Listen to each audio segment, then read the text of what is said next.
started. Today, our community health webinar is about the Cardiovascular Collaborative, and the Cardiovascular Collaborative is comprised of approximately 70 professionals working on improving quality of life for South Dakotans through prevention and control of heart disease and stroke. And in this webinar, we're going to learn more about strategies the group is focusing on to improve data collection, address priority populations, promote the continuum of care, and expand disease prevention and management across South Dakota through implementation of a statewide cardiovascular strategic plan. And our presenters today are Rachel Sayre. She's a heart disease and stroke prevention coordinator. And we also have Megan Levacek, the Healthy Foods Coordinator. And so with that, I'm going to go ahead and pass it over to our presenters. Thanks, Shannon. Good afternoon, everybody. I'm glad to see that there are actually quite a few people on today that I don't know, which is great to spread the information to new folks all the time. I am guessing that the content we're going to cover is probably going to be new information for you, and I hope you find it interesting. Jennifer Williams is part of the Cardiovascular Collaborative, as is Shannon, and that's the group that we're going to be talking about today. And really, we're looking for a way to promote the work we do and what we're all about, and so Jennifer has graciously allowed us to use this platform to help spread the word in hopes of reaching some more folks that we haven't been able to connect with up to this point. So before we get started, I'm just going to briefly give you a little bit more information about myself. Like she said, my name is Rachel Sayre, and I am the Heart Disease and Stroke Prevention Coordinator with the South Dakota Department of Health. And the majority of the work I do revolves around our Center for Disease Control and Prevention's 1815 grant.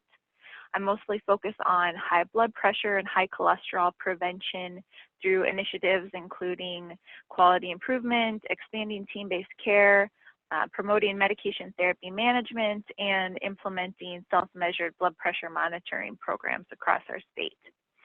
But another big part of what I do is I help to co-lead the Cardiovascular Collaborative, which is what we're going to be talking about today. So to begin with, I'd like to touch on the basics as to why this group was started in the first place. So I think the first thing to really keep in mind is the need, or the why. And I've just included some very high-level data showing us how much of an issue heart disease, stroke, and high blood pressure is for our state. I'm sure everybody on this call today has either themselves or has somebody close to them that's been affected by one of these things. And I think it's pretty easy to see that these are major problems for our South Dakota residents, and we need to try to figure out a way to change these numbers. And that's where the Cardiovascular Collaborative comes in. Initially, there were about 24 state and local partners who came together representing broad and diverse organizations and facilities who collectively wanted to improve quality of life for all South Dakotans through the prevention and control of heart disease and stroke. Stemming from ongoing discussions, planning began in January of 2016, and through the use of key informant interviews, stakeholder surveys, an in-person planning meeting, and monthly leadership team meetings, those individuals created a 5-year cardiovascular strategic plan, which we will look at in just one moment. Before we do that, I'd just like to quickly highlight our vision and mission, which you can see here. And these principles are really the basis for the whole strategic plan. So we'll go ahead and take a look at that now. When the plan was developed, it was decided that there were 4 main areas that should be focused on related to heart disease and stroke. And those include improving data collection, addressing needs of priority populations, coordinating the continuum of care, and also enhancing prevention and management. As I mentioned before, there were about 24 people who were involved when the plan was created, and since then, we've actually been able to grow our group to approximately 70 individuals. And as a matter of efficiency, those members have been divided into subgroups, each of which focus on the different goal areas. So each goal area has measurable objectives related to their goal, and that helps to really guide our work. Actual implementation of the strategic plan began around July of 2017. And since then, each work group has chosen a strategy to focus on. Usually we do one a year at a time. And some of the groups actually are currently working on multiple strategies within their groups. It just really depends on how the members decide they want to tackle that particular strategy. I also would like to mention that the version you see on the screen is our most current plan. Each year we do a face-to-face meeting to discuss our progress and to identify our focus areas for the next year, and just to reassess our current plan, just to make sure that we still feel that it's pertinent, that it's appropriate, and that it would be achievable. And there have just been some small modifications each year. But if you are interested in reviewing the original and very ambitious strategic plan, you can find that on our Cardiovascular Collaborative webpage. And there is a link to that that will be listed on the second to last slide of today's presentation. So you can go and take a peek at that if you're interested in that. Before I move into some of the key accomplishments we've made so far, I wanted to also give you a quick look at the makeup of our leadership team. This group of people help guide a lot of the decision making that we have within the collaborative. And just also wanted to let you know that if you see anybody on this list that you work with, they'd really be an excellent reference to reach out to, maybe talk with more in depth about the strategic plan and how that guides our work within the group and within our own individual organizations. So next, I think, is the fun part, which is actually digging into the strategic plan and setting out to accomplish the goals that we put forth. And in 2 short years since the plan was implemented, we've actually made some pretty great progress on our strategies. We've still got quite a ways to go when it comes to moving the cardiovascular disease needle, but we are making an impact, even if it just takes a little bit of time for us to see that pay off. So I'm going to start with the priority populations group, which is the Goal 2 work group. The first thing that they decided to tackle was promoting different models of team-based, patient-centered care. And for that, the work group members had to gather some background information, and they found out that team-based care was still a pretty new and underutilized concept in South Dakota.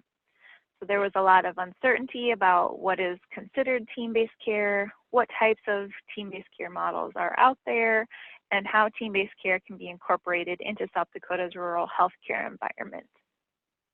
As a result, the group decided that they wanted to develop some educational resources, including a toolkit and webinar series. So on the slide, you can see a screenshot on the right side, and this is what the team-based care toolkit looks like online. It is housed on our Department of Health website. And it has been formatted with the user in mind. We realize that not everyone will need all the same information. So we created it so that you can click on each icon and easily navigate between the different sections. The materials are all printer friendly, so the user can print any individual sections that they'd like. And you can see that there are 4 models of team-based care included within the toolkit. There are also case studies and general information about team-based care within the introduction. We've got additional tools and resources in there, and then we have references and a link to the webinars that were recorded.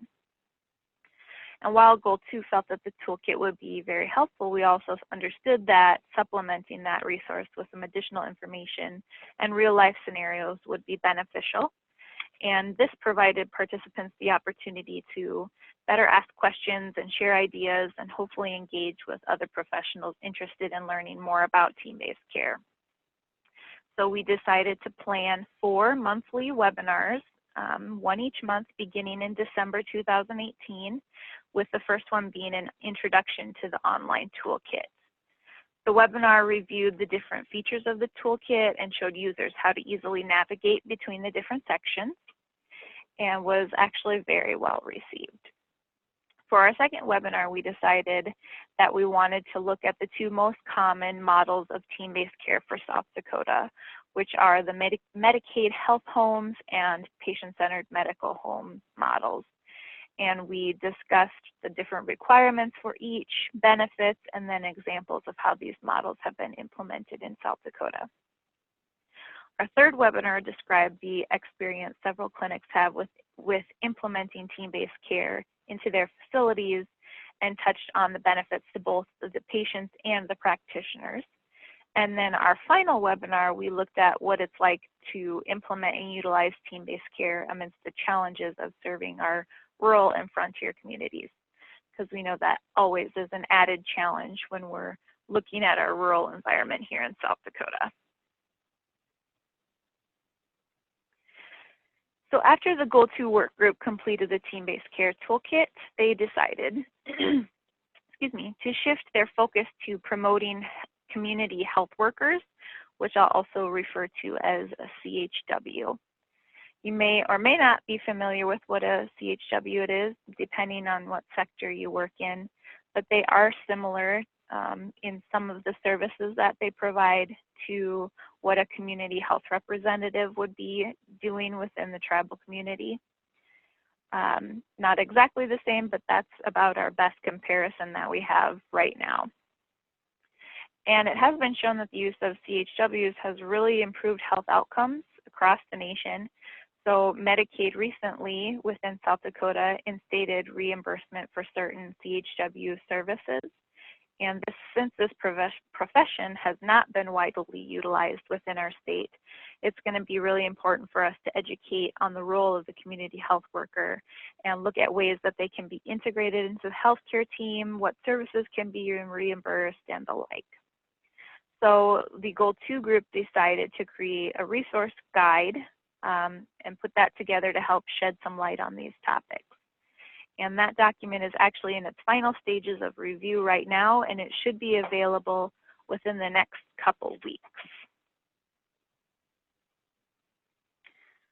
A quality improvement assessment was put together through our Goal 1 and Goal 4 work groups, and it indicated that there's really a wide range of knowledge, staffing, and implementation of quality improvement, or QI, throughout the state. It was also evident that there is a disproportionate amount of resources available to facilities depending on their location, their size, if they're affiliated with another health system, and so on. So based on the survey results, the work groups decided to compile a list of resources that are already available related to quality improvement and house them in an easily accessible place on the Department of Health website.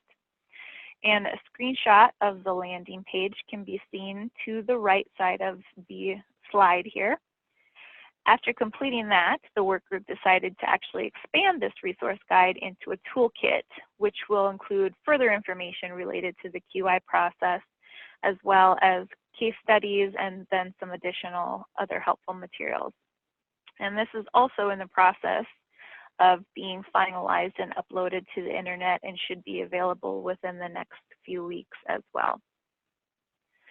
We also developed a web series to supplement the information included in the resource guide and the toolkit, and to serve as a platform, again, for professionals across the state to promote discussion around their QI needs, again, to encourage partnership between organizations, and then provide an opportunity for those successful QI initiatives to be showcased in hopes that they would maybe spark similar projects across the state.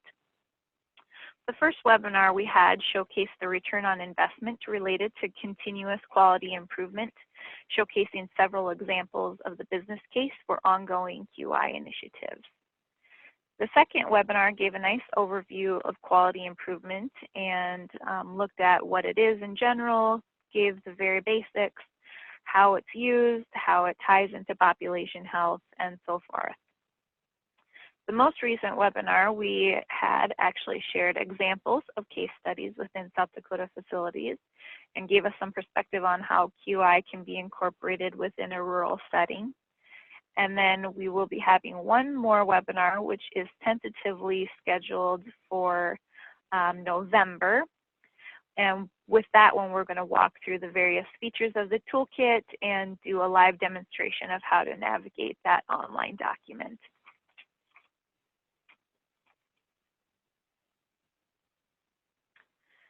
The Prevention and Management Work Group, which is Goal 4, also wanted to promote awareness, detection, and high management of blood pressure, and management of high blood pressure. And so for that, we decided to develop a social media campaign focusing on looking at those healthy lifestyle activities, such as engaging in more physical activity, reducing stress, and eating healthy. And you can see several examples on the slideshow now and can view all the materials actually at the site listed below the graphics there at the bottom.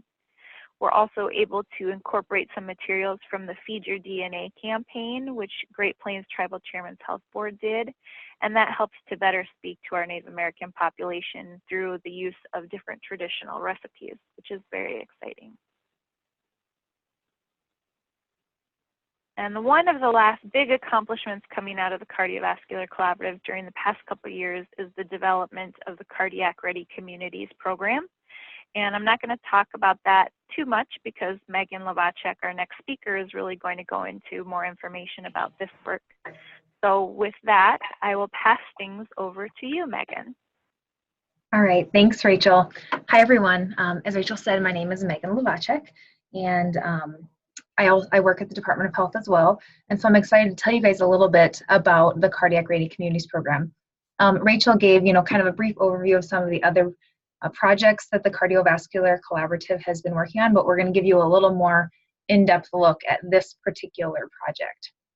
So the Cardiac Ready Community Program, you'll also hear me refer to that as the CRC program. It's really a partnership between the Cardiovascular Collaborative and the Department of Health.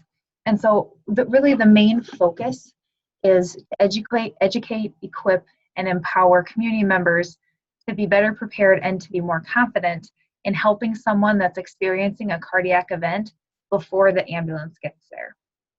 As we know, most of our state is rural, and depending on your location, it can take, in some places, up to 30 minutes for an ambulance to get there. And so we know that that is a lot of time if someone is experiencing a cardiac emergency, and so it's really important that the public, that the general layperson know how to help in that kind of situation.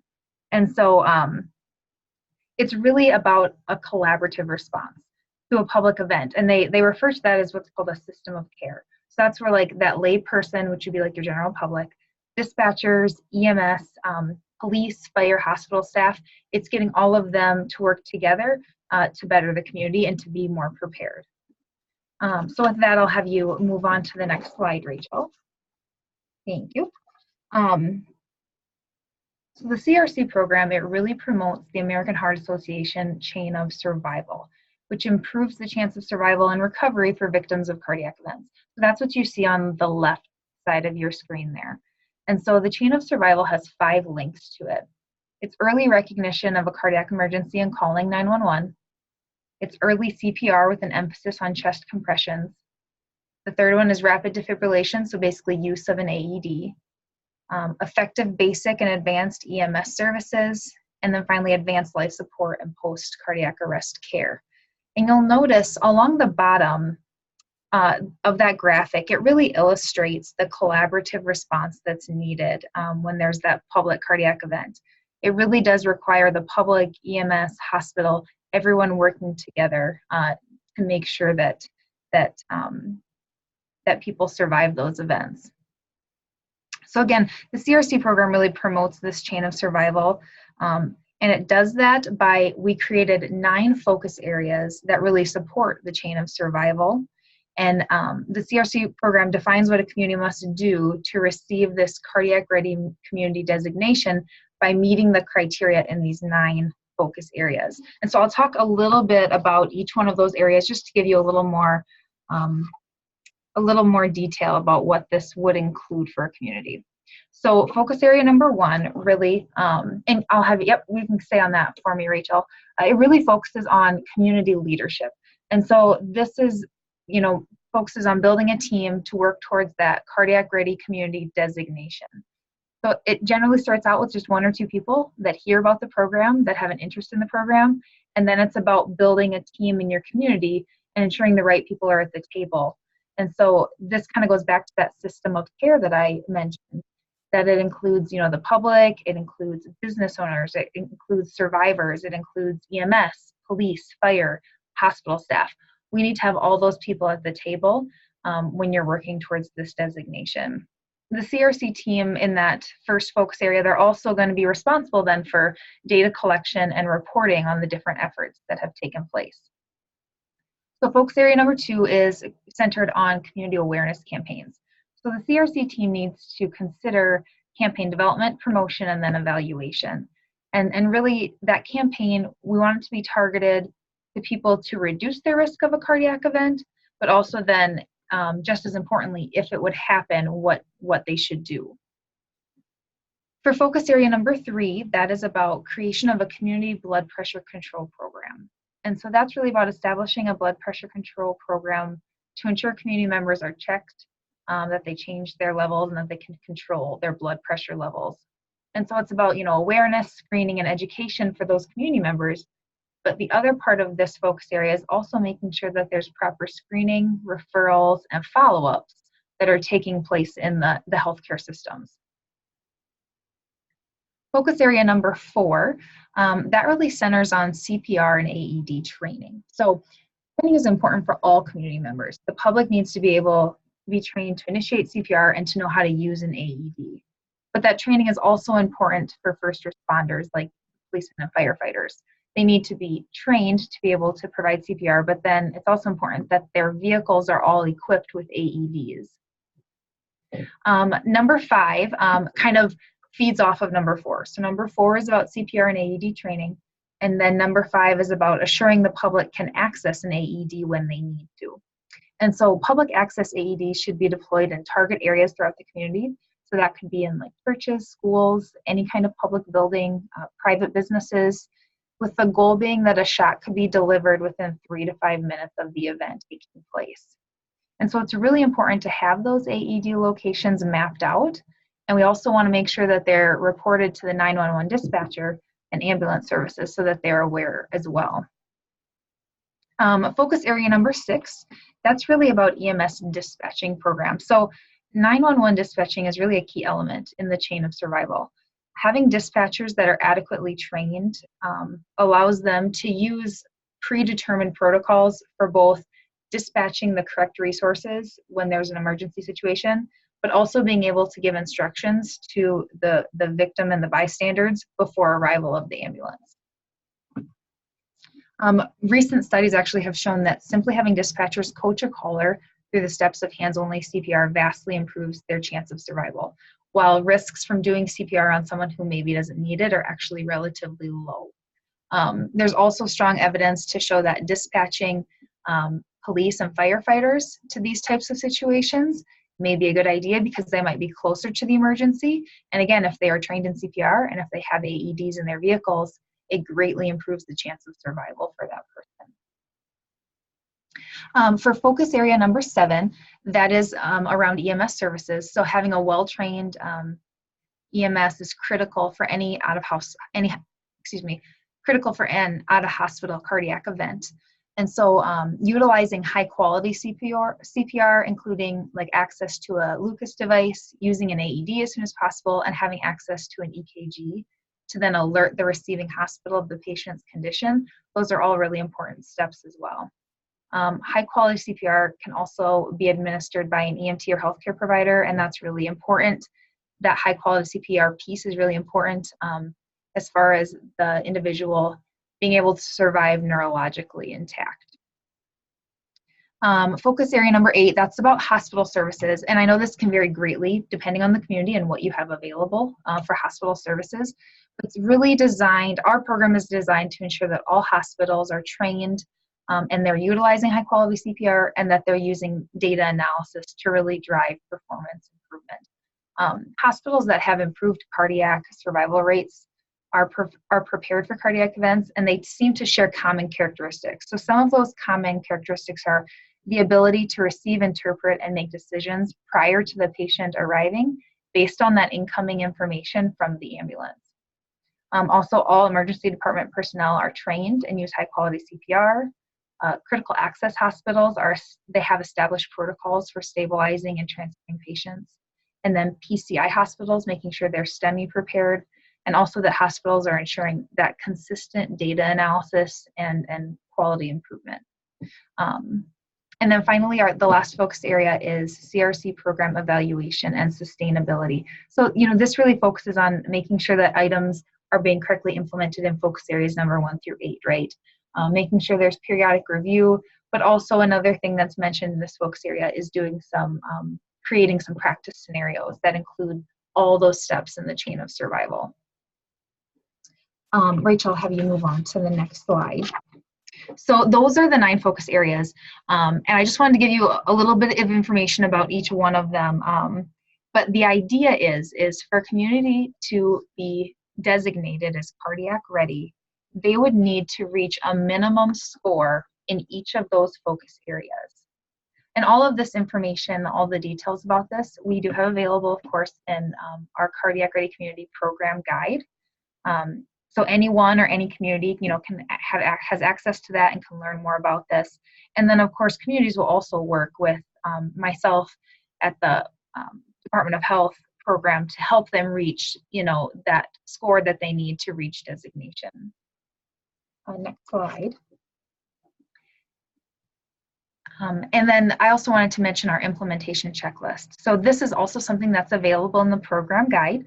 And this is really meant to help guide you through the efforts that it will take when you're working on each of these focus areas that I just talked about. So the program guide gives information about building a support team and identifying a champion of that team, someone who would be responsible for spearheading the efforts.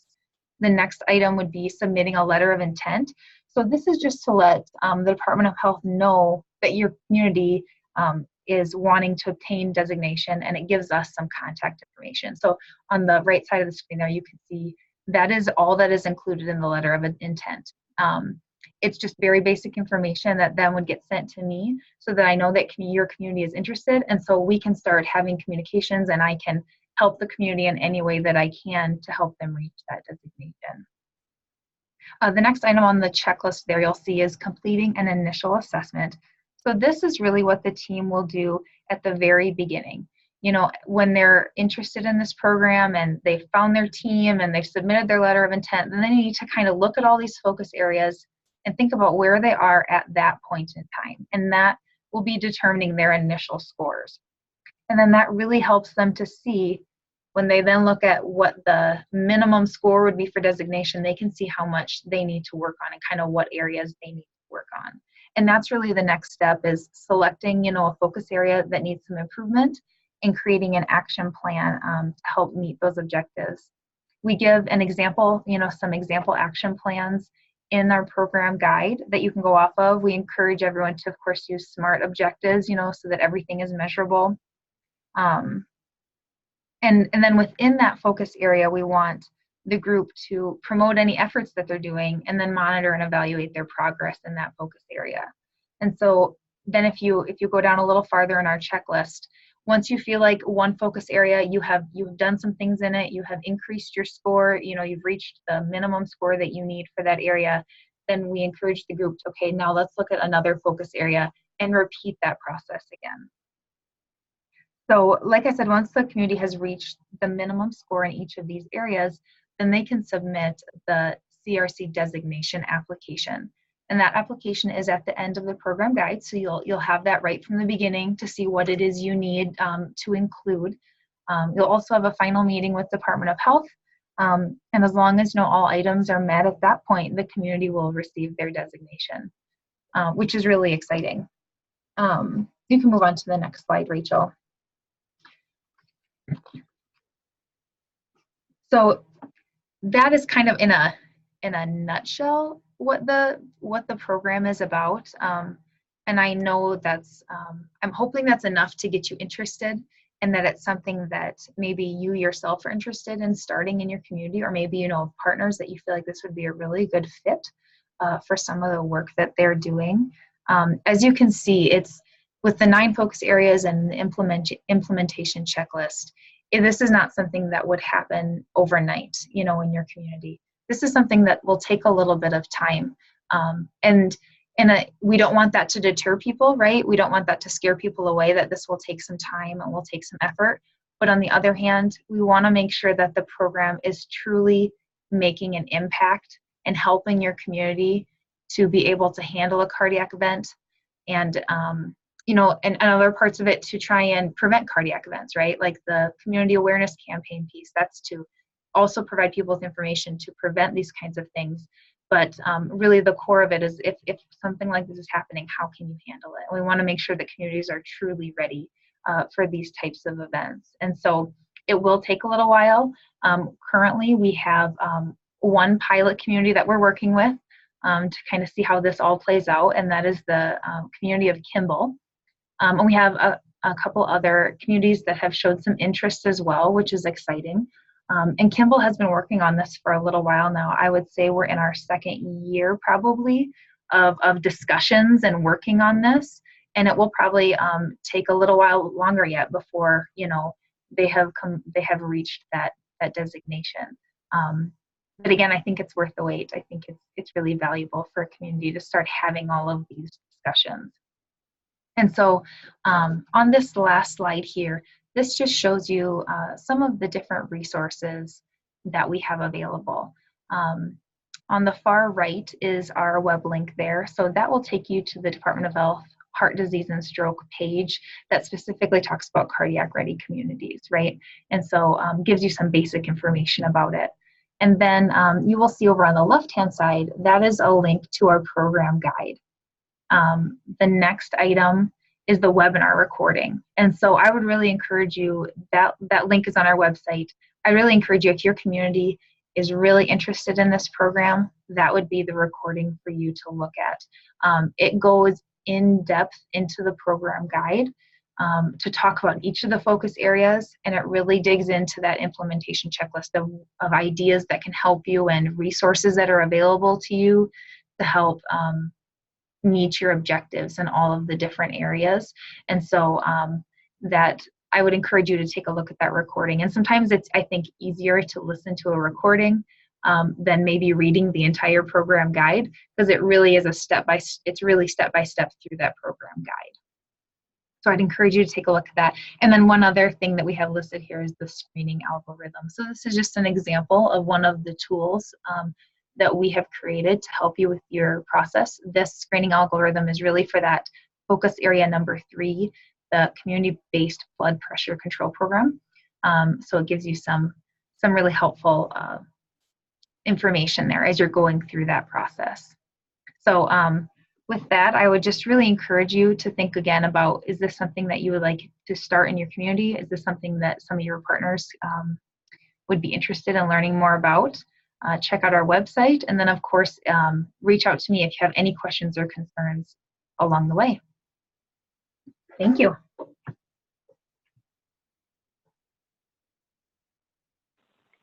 Megan and I really appreciate you taking the time out of your busy day to sit on today's presentation.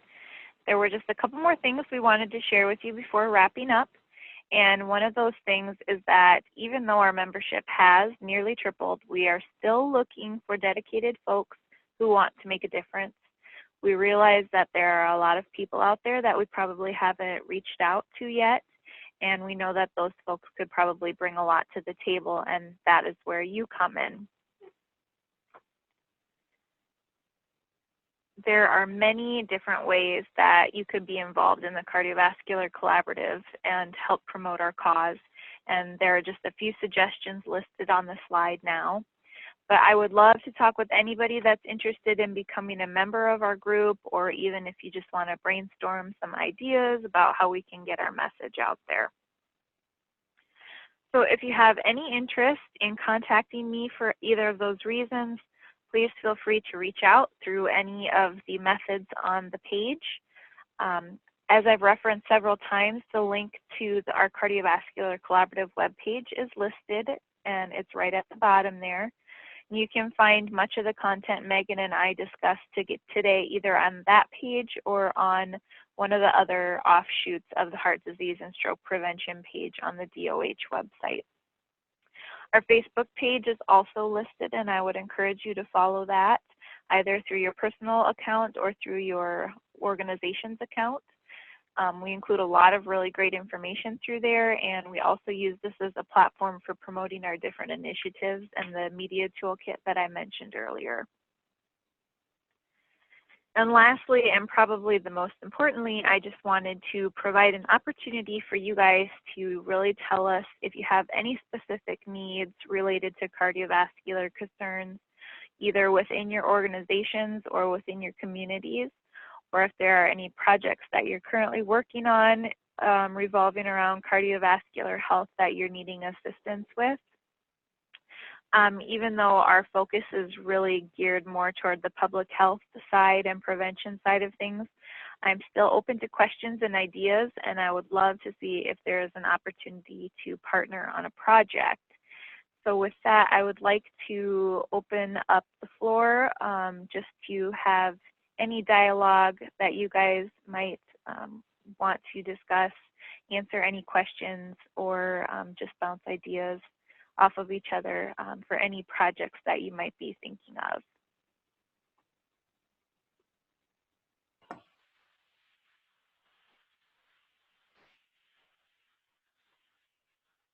Thank you very much, Rachel and Megan. That's all really great work and very important work and really good information and resources. So thank you so much for sharing that with us today. Like Rachel said, if anyone has any questions, please feel free to unmute yourselves or type your question in the chat box. We have some time left, so feel free. I have a question. Can you hear me? Yes, go ahead.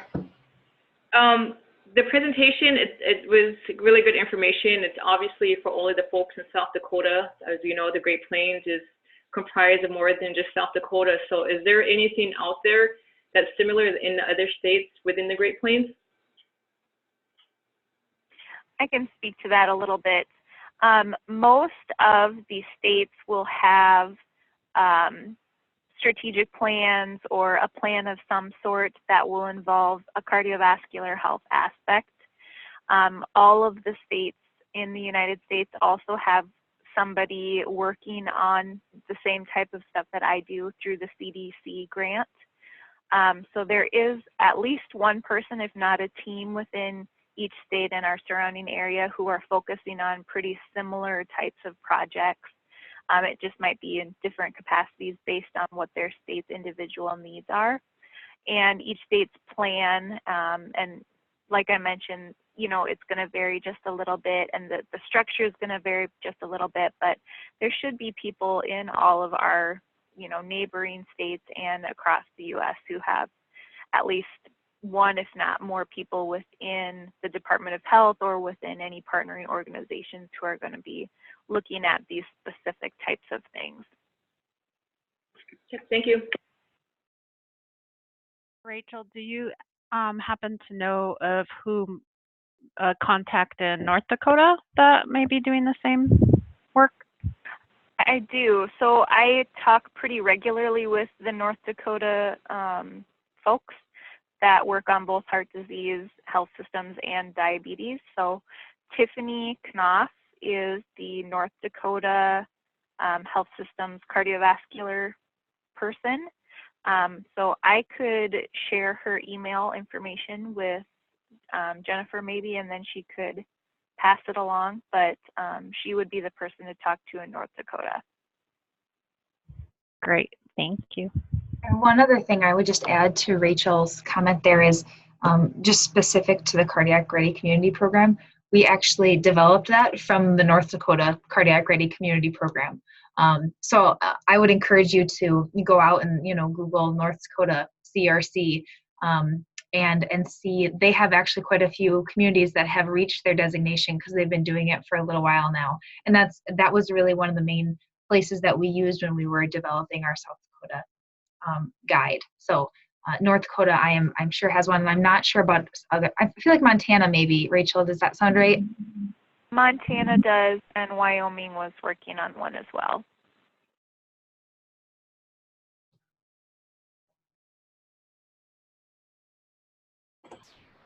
I do have a quick question for Megan. This is Jennifer. Once again, sorry, my camera isn't working. You mentioned in the guide, or once someone is doing the assessment for their community, they need to get minimum scores to be able to go forward.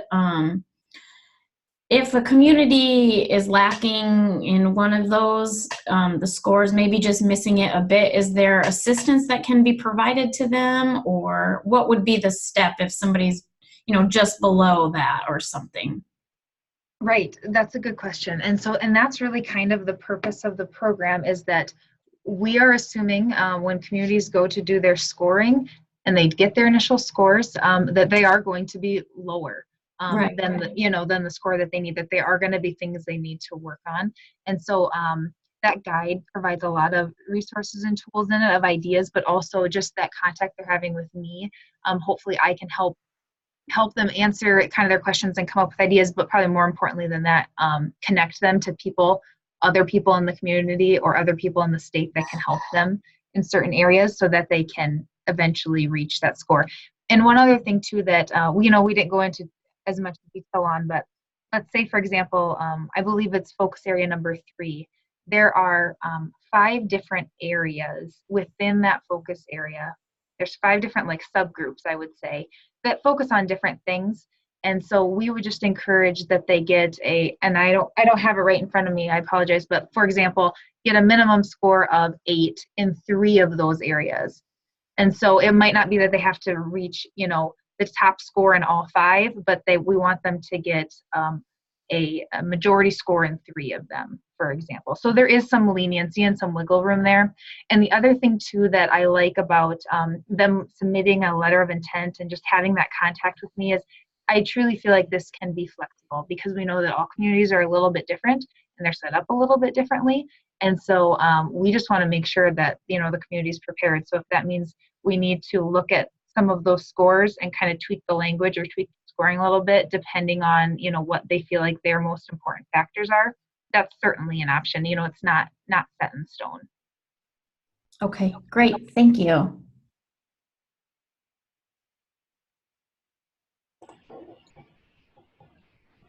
Does anyone else have any questions for Rachel or Megan?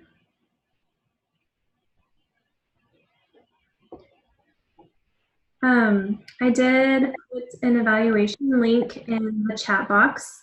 If you wouldn't mind filling that out quickly before logging off, that would be very helpful.